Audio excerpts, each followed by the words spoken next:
Pada kesempatan kali ini, kita akan membahas sebuah kisah yang penuh misteri dan syarat akan hikmah, yaitu kisah Nabi Khidir alaihissalam, seorang hamba pilihan yang dianugerahi ilmu khusus oleh Allah, berupa pemahaman tentang rahasia takdir yang tidak diketahui oleh kebanyakan manusia.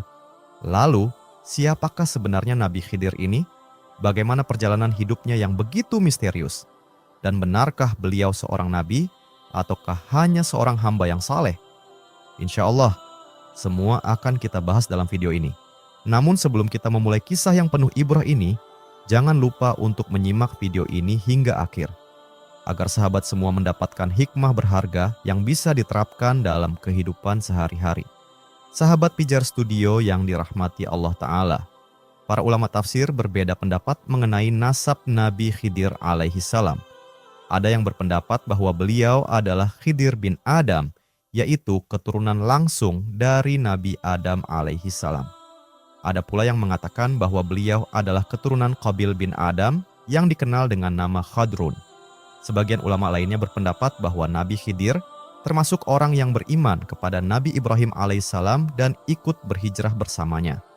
Ada juga yang menyatakan bahwa beliau berasal dari Bani Israel pada masa kekuasaan Fir'aun.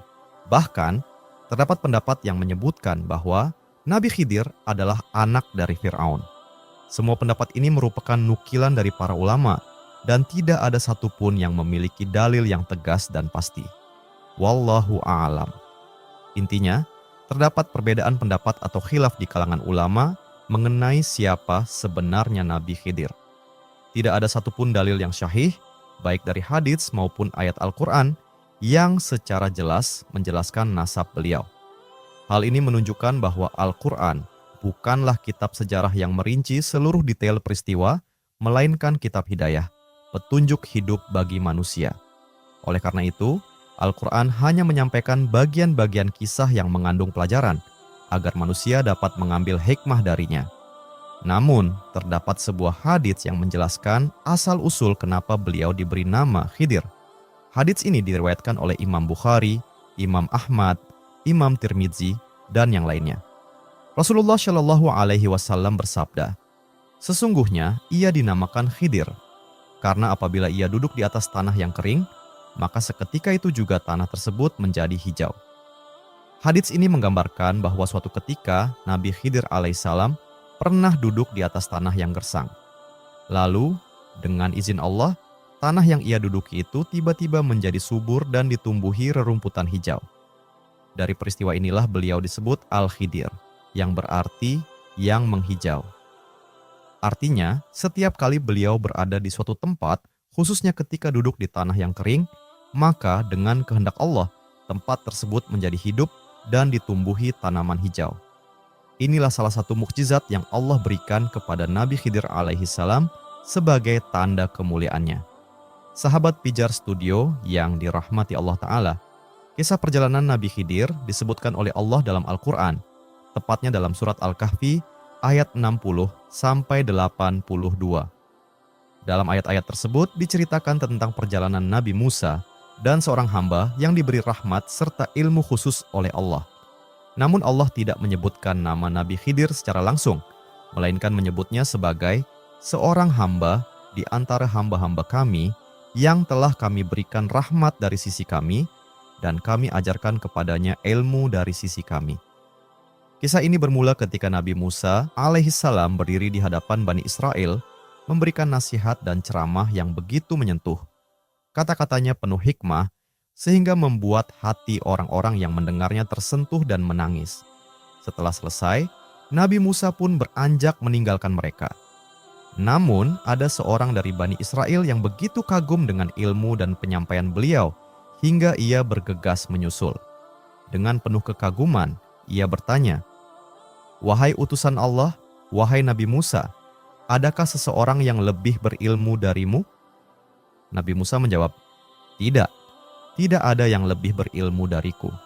Jawaban ini bukanlah kesombongan, melainkan karena pada saat Nabi Musa belum mengetahui adanya manusia lain yang memiliki ilmu melebihi dirinya. Dalam sebuah hadits dijelaskan bahwa Allah menegur Nabi Musa. Teguran ini bukan karena Nabi Musa sombong, melainkan karena beliau tidak mengembalikan ilmu tersebut kepada Allah. Seharusnya beliau mengatakan, Allahu a'lam, Allah yang lebih mengetahui. Bukan memastikan bahwa tidak ada yang lebih berilmu darinya.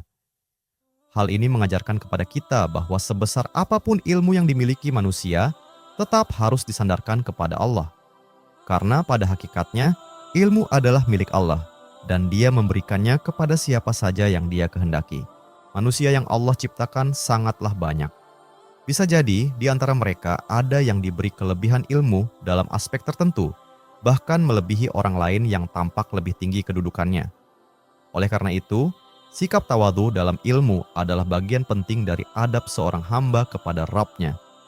Maka Allah pun menegur Nabi Musa alaihissalam. Allah mewahyukan kepadanya, "Wahai Musa, sesungguhnya ada seorang hambaku di tempat bertemunya dua lautan. Ia memiliki ilmu yang tidak engkau miliki." Mendengar bahwa ada seseorang yang lebih berilmu darinya, Nabi Musa tidak merasa tersinggung, tidak pula merasa rendah diri. Justru hal itu menunjukkan ketawaduan beliau. Dengan penuh semangat untuk belajar, Nabi Musa segera berkata, "Wahai Rabbku, bagaimana aku bisa bertemu dengannya? Aku ingin belajar darinya." Maka Allah memberikan petunjuk. Bawalah seekor ikan dalam sebuah wadah. Di mana engkau kehilangan ikan itu, disitulah engkau akan bertemu dengan hamba tersebut. Dalam riwayat lain disebutkan bahwa Allah berfirman kepada Nabi Musa, "Ambillah seekor ikan yang sudah mati. Jika ikan itu tiba-tiba hidup kembali, maka disitulah engkau akan bertemu dengan hamba tersebut." Kisah ini semakin menunjukkan bahwa meskipun Nabi Musa adalah seorang nabi dan rasul, beliau tetap rendah hati dalam menuntut ilmu. Ketika mengetahui ada orang lain yang memiliki ilmu yang belum ia miliki, beliau justru bersemangat untuk mencarinya dan belajar darinya. Dalam perjalanan itu, Nabi Musa mengajak seorang pemuda untuk menemaninya. Pemuda itu bernama Yusha bin Nun. Siapakah Yusha bin Nun ini? Yusha bin Nun adalah seorang pemuda saleh dari Bani Israel yang menjadi murid sekaligus pembantu setia Nabi Musa alaihissalam. Ia dikenal karena keberanian, kecerdasan, dan kesetiaannya dalam mendampingi Nabi Musa dalam berbagai perjalanan dakwah. Setelah Nabi Musa alaihissalam meminta muridnya, Yusha bin Nun, untuk menemaninya, maka Yusha pun segera mempersiapkan bekal perjalanan. Ia membawa seekor ikan yang telah mati, sebagaimana perintah Allah.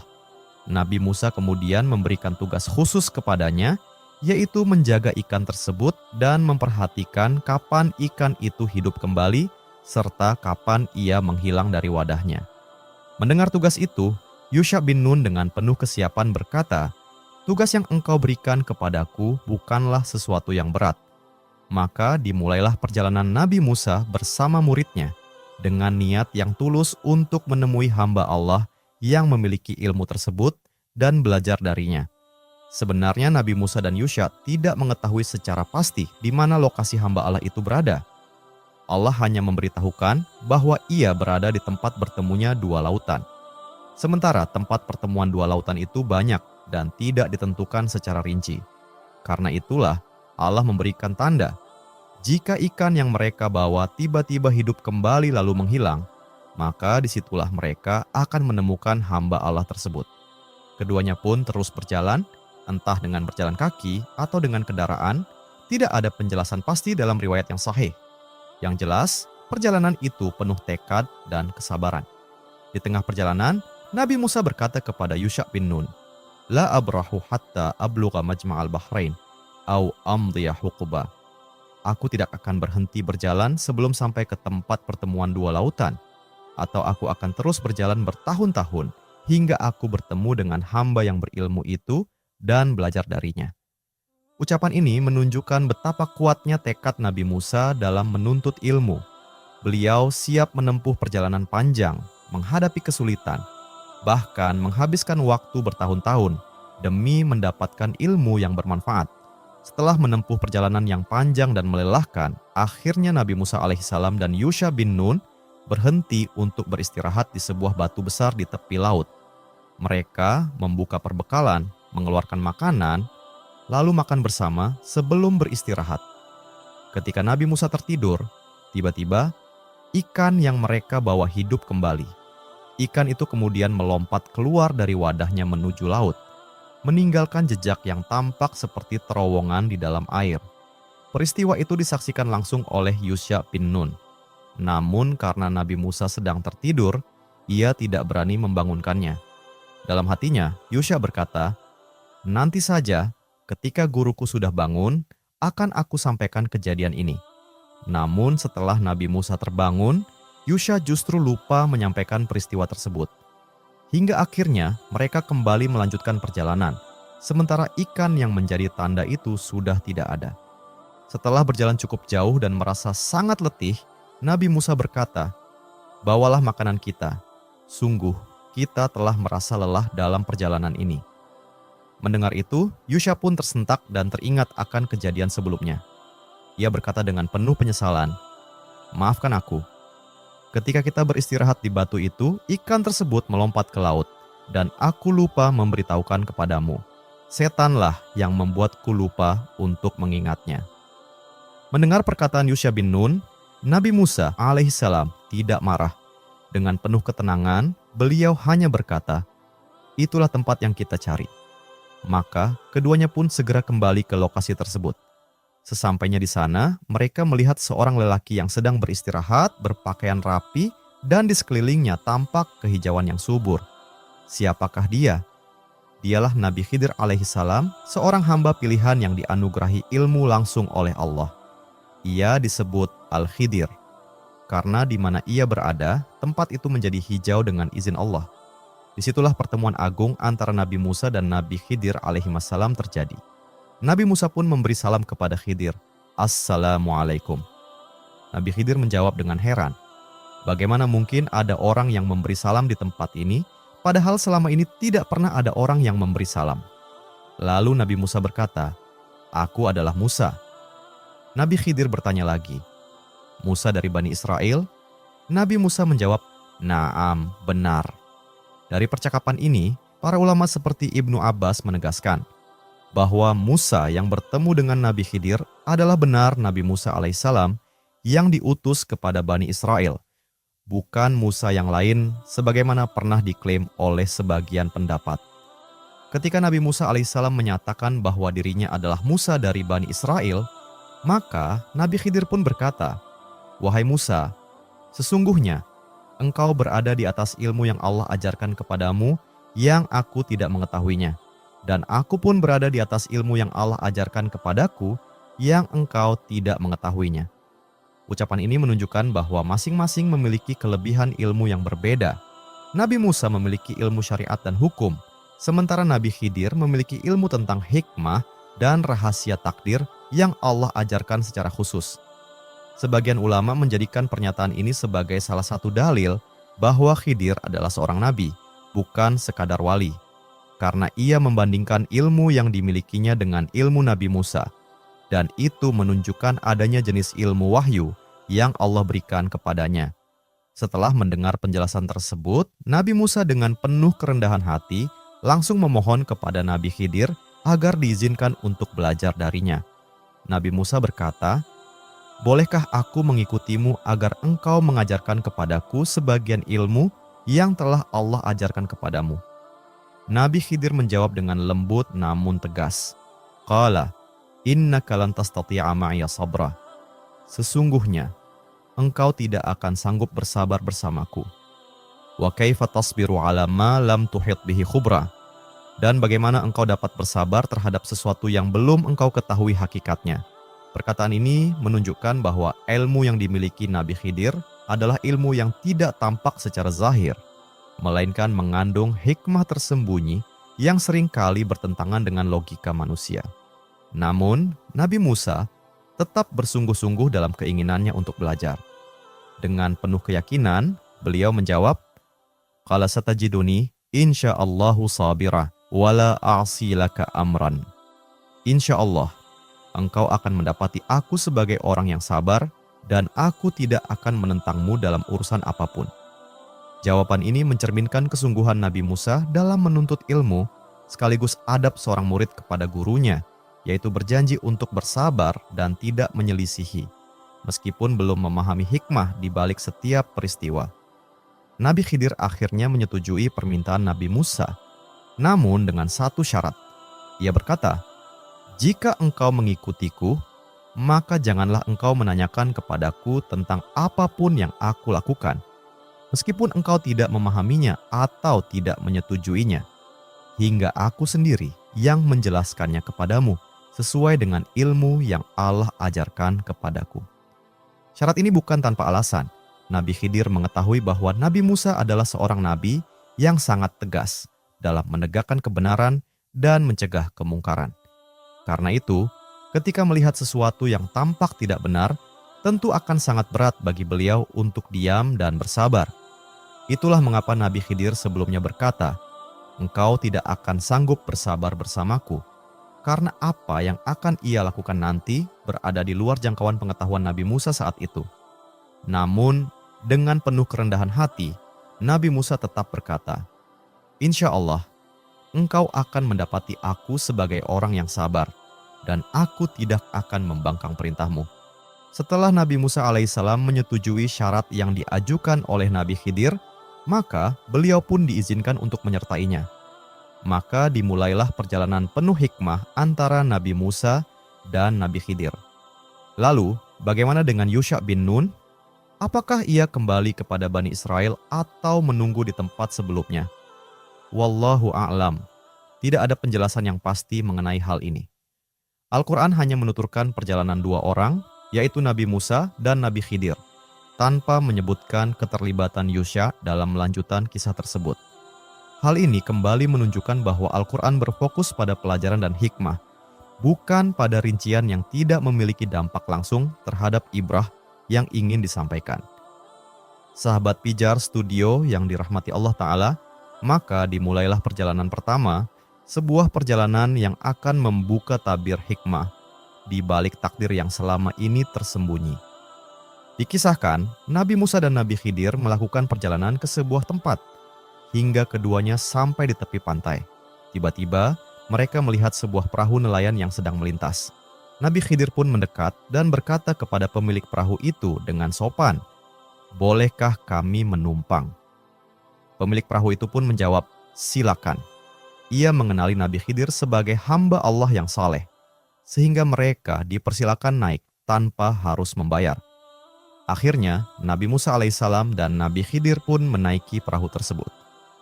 Ketika perahu telah berada di tengah lautan, tiba-tiba Nabi Khidir melakukan sesuatu yang tidak terduga. Ia merusak perahu itu dengan mencabut salah satu papan kayunya hingga perahu tersebut menjadi berlubang. Nabi Musa yang menyaksikan kejadian itu terkejut. Dalam pandangannya, perbuatan tersebut adalah kemungkaran yang nyata. Ia pun tidak mampu menahan diri hingga akhirnya menegur Nabi Khidir. Padahal ia telah berjanji untuk bersabar dan tidak bertanya. Nabi Musa berkata, "Mengapa engkau merusaknya? Apakah engkau hendak menenggelamkan mereka? Sungguh, ini adalah perbuatan yang sangat aneh." Maka Nabi Khidir pun mengingatkan dengan tenang, "Bukankah aku telah mengatakan bahwa engkau tidak akan sanggup bersabar bersamaku?" Mendengar teguran dari Nabi Khidir, Nabi Musa pun menyadari kesalahannya. Dengan penuh penyesalan, ia berkata, "Janganlah engkau menghukumku karena kelupaanku." Maka Nabi Khidir pun memaafkannya. Setelah itu, keduanya melanjutkan perjalanan meninggalkan laut. Di tengah perjalanan, mereka bertemu dengan seorang anak kecil yang sedang bermain bersama teman-temannya.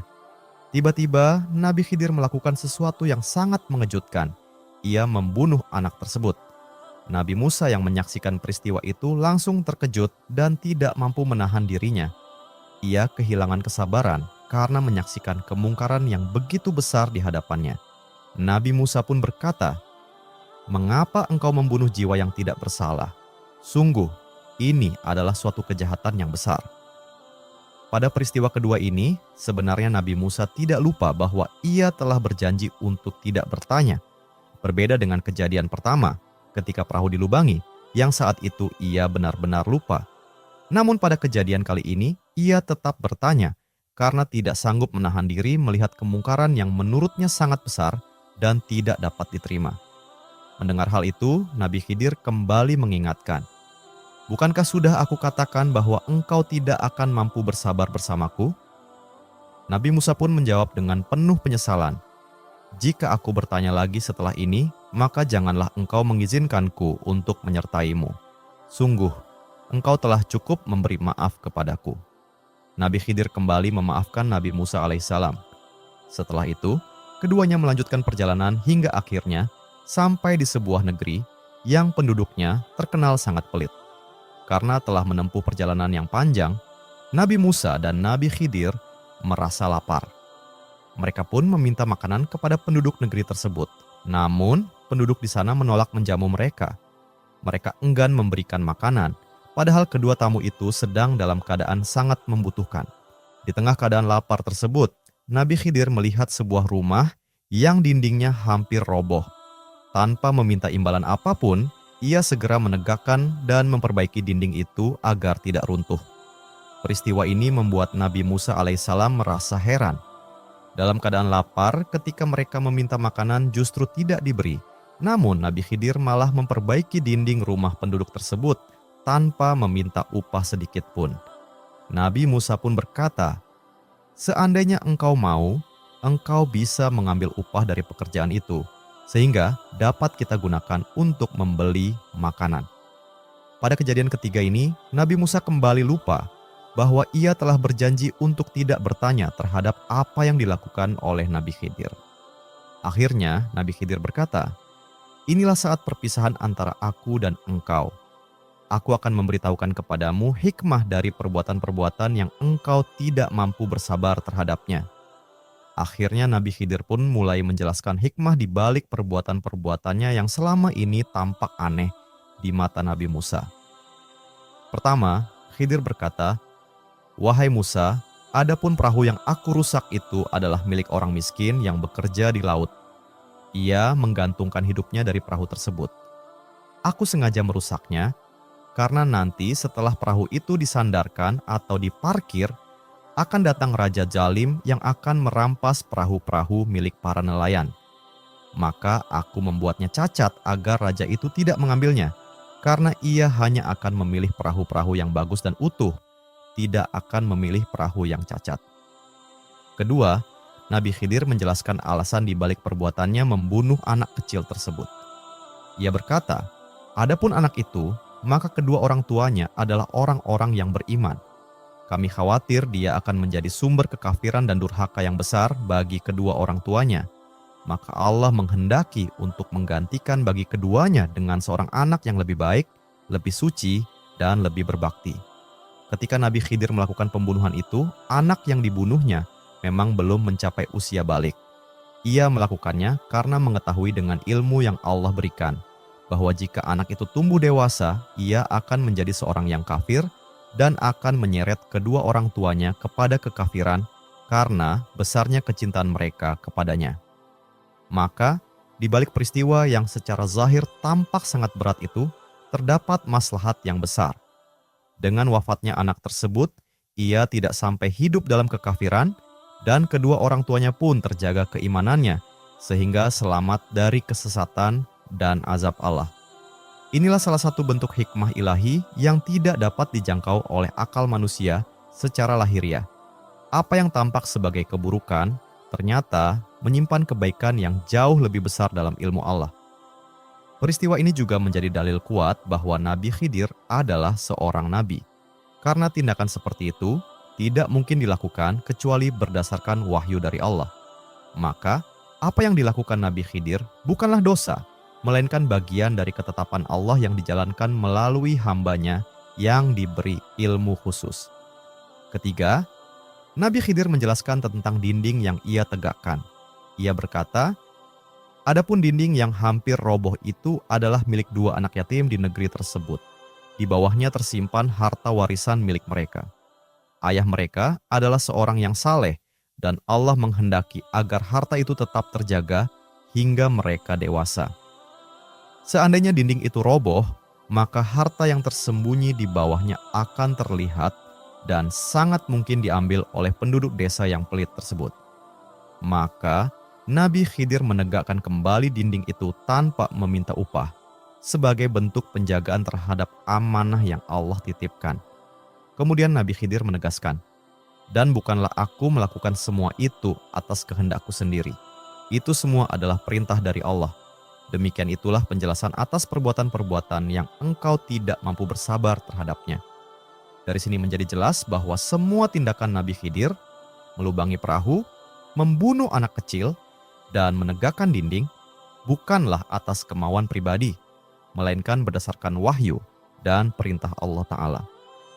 Kisah ini memberikan pelajaran besar bahwa tidak semua yang tampak buruk di hadapan kita benar-benar buruk dalam hakikatnya. Bisa jadi, di baliknya terdapat hikmah besar yang hanya Allah ketahui. Dan dari penjelasan ini pula, semakin kuat bahwa Nabi Khidir adalah seorang nabi, karena setiap tindakannya didasarkan pada wahyu, bukan sekadar ijtihad atau perasaan semata. Sahabat Pijar Studio yang dirahmati Allah Ta'ala. Setelah rangkaian peristiwa itu, akhirnya Nabi Musa dan Nabi Khidir pun berpisah. Namun sebelum mereka berpisah, dalam beberapa riwayat disebutkan bahwa Nabi Musa meminta nasihat atau wasiat kepada Nabi Khidir. Perlu diketahui, riwayat-riwayat tentang wasiat ini banyak yang berstatus munqati atau sanadnya terputus, sehingga tidak bisa dipastikan kesahihannya. Para ulama menyebutkannya sebagai bagian dari kisah yang boleh diambil hikmahnya, namun tidak dijadikan sebagai dalil yang pasti. Dalam salah satu riwayat disebutkan, ketika Nabi Musa berkata, "Wahai Khidir, berilah aku wasiat," maka Nabi Khidir menjawab, "Jadilah engkau orang yang memberi manfaat, bukan yang menimbulkan masalah. Jadilah engkau orang yang banyak tersenyum, bukan yang mudah marah. Tinggalkanlah perdebatan yang panjang. Janganlah engkau berjalan tanpa tujuan. Dan janganlah engkau tertawa, kecuali terhadap orang yang sombong sebagai bentuk peringatan." Dalam riwayat lain juga disebutkan, Nabi Khidir berkata, "Wahai Musa, sesungguhnya manusia disiksa di dunia ini sesuai dengan kadar ketergantungan mereka terhadap dunia." Wasiat-wasiat ini banyak disebut dalam kitab-kitab kisah seperti Qashasul Anbiya. Namun, karena status riwayatnya tidak kuat, maka sikap yang tepat adalah mengatakan wallahu a'lam. Kita mengambil pelajarannya, tetapi tidak memastikan bahwa itu benar-benar ucapan Nabi Khidir secara pasti. Meski demikian, isi nasihat tersebut mengandung hikmah yang dalam tentang pentingnya menjadi pribadi yang bermanfaat, menjaga akhlak, menjauhi perdebatan yang tidak perlu, serta tidak terikat berlebihan dengan dunia. Sahabat Pijar Studio yang dirahmati Allah Ta'ala, perjalanan Nabi Musa alaihissalam bersama Nabi Khidir akhirnya berakhir. Namun pelajaran dari kisah mereka tidak akan pernah usang dimakan zaman. Kisah ini mengajarkan kita agar tidak tergesa-gesa dalam menilai sesuatu yang terjadi di hadapan kita. Apa yang tampak buruk belum tentu benar-benar buruk, dan apa yang terasa menyakitkan bisa jadi justru mengandung rahmat yang besar dari Allah. Semua itu terjadi karena Allah memiliki hikmah yang tidak selalu mampu kita pahami.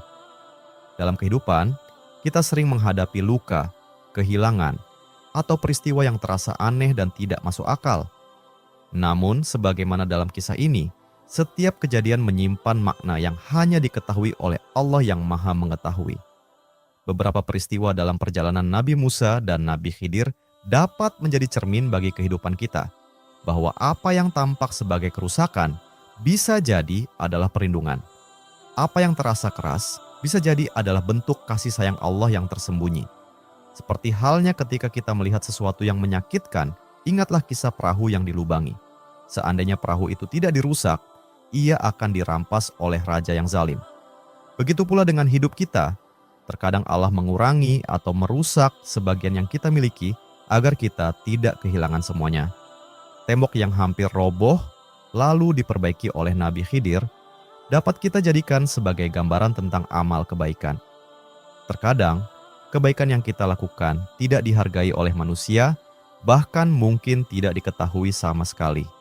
Namun Allah melihatnya dan menyimpannya untuk dibalas pada waktu yang jauh lebih baik dan lebih tepat dari yang kita bayangkan.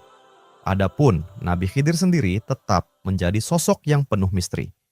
Ia tidak tampil di tengah khalayak seperti nabi-nabi lainnya, dan kisahnya hanya disebutkan dalam momen tertentu yang syarat hikmah. Namun, jejak ilmunya terus hidup dan menjadi pelajaran bagi umat hingga hari ini. Para ulama berbeda pendapat tentang dirinya. Ada yang mengatakan bahwa Nabi Khidir masih hidup hingga sekarang, dan ada pula yang berpendapat bahwa beliau telah wafat. Perbedaan ini termasuk dalam perkara yang tidak memiliki dalil pasti, sehingga sikap terbaik adalah wallahu a'lam. Allah yang lebih mengetahui. Yang terpenting bukanlah pada keberadaannya saat ini, tetapi pada pelajaran besar yang ia tinggalkan. Tentang kesabaran, tentang keterbatasan akal manusia, dan tentang keyakinan bahwa di balik setiap takdir Allah selalu ada hikmah yang sempurna. Inilah perjalanan Nabi Musa alaihissalam bersama Nabi Khidir dalam menuntut ilmu. Seandainya Nabi Musa mampu bersabar dan tidak bertanya di setiap peristiwa, tentu kisah ini akan berlanjut lebih panjang, dan mungkin akan ada banyak peristiwa lain yang bisa kita pelajari. Namun, semua ini telah menjadi takdir Allah. Justru dalam batas kisah yang Allah sampaikan inilah tersimpan pelajaran yang sangat dalam dan cukup bagi manusia yang mau mengambil ibrat. Dari 3 peristiwa tersebut saja, kita telah diajarkan tentang kesabaran, kerendahan hati dalam menuntut ilmu, serta keyakinan bahwa di balik setiap takdir Allah pasti ada hikmah, meskipun tidak langsung kita pahami. Kisah ini bukan tentang panjangnya perjalanan, tetapi tentang dalamnya makna yang terkandung di dalamnya. Dan apa yang Allah pilih untuk ditampilkan kepada kita, itulah yang paling kita butuhkan sebagai petunjuk dalam kehidupan. Wallahu a'lam. Assalamualaikum warahmatullahi wabarakatuh.